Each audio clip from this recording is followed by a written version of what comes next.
This video would give them some answers. There was even the hashtag on Twitter, "Give us the tapes." You can see Kendrick at the bottom right of the screen. He's walking at first, and then he runs out of the frame, and just like the first video, other students just appear.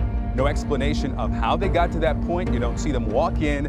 We've not edited these videos to just kind of put one image next to the other. This is how we receive them from the sheriff's office today. Kendrick Johnson was just 17 years old, a quiet athletic student at Lowndes High School in Valdosta, Georgia. An FBI agent's home was raided last month in connection with the investigation into the death of a Valdosta teenager. On January 10, 2013, he walked into school and never walked out.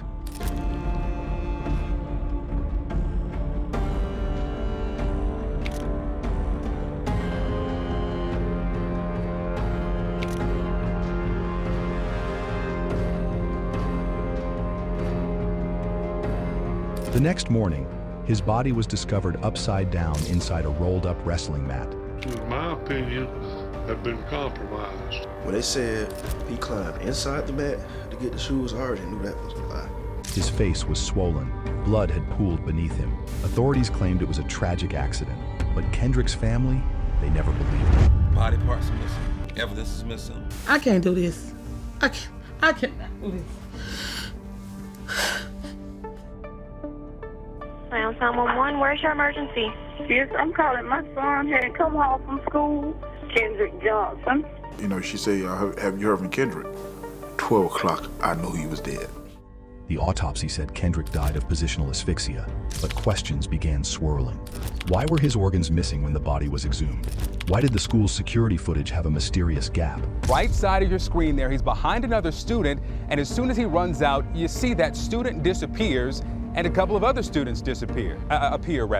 It's from one image to the next with no explanation of how those students got to that position or where the student at that red shirt went. Now, we blurred their faces because they're minors in this video and the next. Let's go to the next one. You can see Kendrick at the bottom right of the screen. He's walking at first, and then he runs out of the frame, and just like the first video, other students just appear.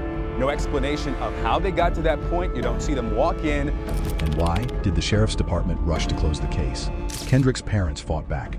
They hired independent pathologists, held press conferences, and demanded answers. Supporters for Kendrick's family are calling for a Department of Justice investigation. What do you want? Justice! The Johnsons and their supporters now hope the FBI will get an answer to what happened to Kendrick Johnson. A second autopsy found signs of blunt force trauma, contradicting the official report. They know their child did not climb into a wrestling mat, get stuck, and die. Where is that video? We don't have any time code with which to synchronize the events that are shown in the video. Either the camera did this on their own or a human being interacted to make this camera do these things. Rumors swirled of bullying, of a possible cover-up involving prominent local families. The FBI opened a case. So did the Department of Justice. But a decade later, no one has been charged. And the truth remains buried. Was this a freak accident or something far more sinister? We opened the body in this particular case. The organs were not there. Paper had been stuffed into the cavity to fill it up. Body parts are missing. Evidence is missing. And we tested it, and it was blood. And we did DNA testing, and it was not the blood of Kendrick Johnson. The mat may be silent, but Kendrick's story still echoes.